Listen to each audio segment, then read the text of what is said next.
আসসালামু আলাইকুম। শিল্পী হাউস ব্লগ থেকে ভিডিওটি শুরু করলাম।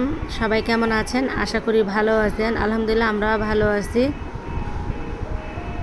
তো এখন এই তো রান্না বান্না করব। বাইরে গেলাম, তো বাইরে থেকে এই যে কিছু সবজি কিনে নিয়ে আসলাম, মানে স্কুল থেকে আর কি আসার সময় সবজি নিয়ে আসলাম।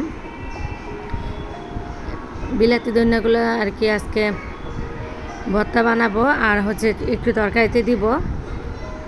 আর টমেটো নিয়ে আসছিলাম এখানে, টমেটো, তারপরে হচ্ছে কচু ছড়া মানে ওই যে গাড়ি, আর পটল, তারপরে মূলা শাক, কাঁচামরিচ, পাকা দেখে মানে যে পেঁপে, যে গরম পড়ছে তাই ভাবলাম যে আজকে একটু পেঁপে নিয়ে যাই। পাকা পেঁপে 1 কেজি পেঁপে নিয়ে আসছিলাম। আর এই যে কাঁচামরিচ নিয়ে আসলাম, একটু ভর্তা বানাবো।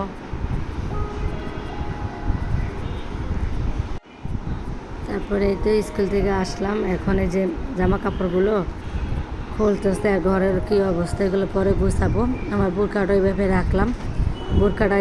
বোরকাটার নিচে অনেক কাদা লাগছিল, সকালে যেহেতু বৃষ্টি গেছে অনেক সকালে, এই জন্য আর কি যে বোরকাটা ধুয়ে দিব। বোরকার নিচে কাদা লাগছিল, তো এভাবে এখন থাক, পরে আর কি রান্নাবান্না শেষ করে কয়েকটা কাপড় ধুয়ে দিতে হবে। কাপড়গুলো গোসলখানা কিছু রাখছে, আর বোরকাটা আর কি ভিজাবো।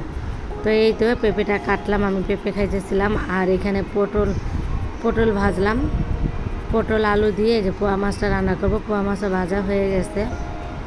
আজকে না ভিডিওটা অনেক ছোটই দিলাম, বেশি বড় করে দেইনি। সকালে কিছু কাজকর্ম করে রেখে গেছিলাম, তখন আর দেখাতে পারি নাই। স্কুল থেকে এসে রান্নাটা আর কি শেষ করে নিলাম, তাই ভিডিওটা ছোটই হয়েছে। তো এই যে ভাত রান্না করা হয়ে গেছে, তারপর কিছু ঠান্ডা ভাত ছিল, আর যে শাক ভাজি তরকারি, এই তো। আর একটু ভর্তা বানায় নিলাম, শুটকি নিয়ে আসছিলাম, তো শুটকি আর বিলাতি ধনিয়া দিয়ে ভর্তাটা বানায় নিতেছিলাম। অনেক দিন পরেই আবার একটু ভর্তা বানাইতেছি। এই গরমে মানে ওই যে মাছ টাছ খাইতে ইচ্ছা করে না, তাই ভাবলাম যে একটু ভর্তা বানাই। তো যারা আমার ভিডিওটি দেখছেন এখনও হয়তো বা লাইক দেননি, প্লিজ মনে করে লাইকটি দিয়ে যাবেন। আপনাদের একটি লাইকই কিন্তু আমাকে অনেক দূর এগিয়ে নিতে সাহায্য করবে, অনেক প্রিয় আপু ভাইয়াদের কাছে কিন্তু পৌঁছে যাবে। তো মনে করে একটি লাইক দিয়ে যাবেন প্লিজ। আর বেশি ভালো লাগলে সাবস্ক্রাইব করে ভিডিওর পাশে থাকবেন। তো কথা বলতে বলতে এই তো ভর্তাটা বানিয়ে নিলাম, বানানো হয়ে গেছে। ভর্তাটা বানানো হয়ে গেছে, এখন আমি আর কি রান্নাঘরটা মুছে টুছে আমি গোসলখানা চলে যাব। ঘরটা পুরো রুমটা আর কি মুছে নিব। তো রান্নাঘরটা মুছে আমি আবার চলে আসলাম, এখন ঘরগুলো মুছে নিব। একটু লাইজল দিয়ে দিলাম। আজকে বড় বালতি দিয়ে ঘর মুছবো, পানিটা একটু বেশি লাগে মানে ঘর মুছতে গেলে, তাই বড় বালতি 1 বালতি পানি নিয়ে পুরো ঘরটা আর কি মুছে নিব। আর এই যে পাখাটা ধুয়ে এই জায়গায় রাখছিলাম, কারণ পাখার ভিতরে না বিড়ালে শিশু করে দিয়েছিল, তো এই জন্য পাখাটা আমি গোসলখানা দুপুরবেলায় এনে ধুয়ে গোসলখানায় রেখে দিয়েছি পানিটা ঝরার জন্য।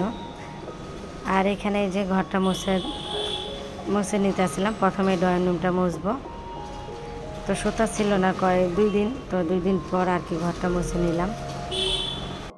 তো আমার ভিডিওটি যারা এখনও লাইক দেননি প্লিজ মনে করে ভিডিওটি লাইক দিয়ে যাবেন।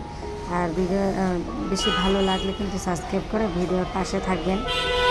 তো ভিডিওটি পরে শেষ পর্যায়ে চলে আসছে, এখন ভিডিওটি রাখবো। সবাই ভালো থাকবেন, সুস্থ থাকবেন, শিল্পী হাউজের ব্লগের পাশে থাকবেন। আজ তাহলে এই পর্যন্ত। আসসালামু আলাইকুম।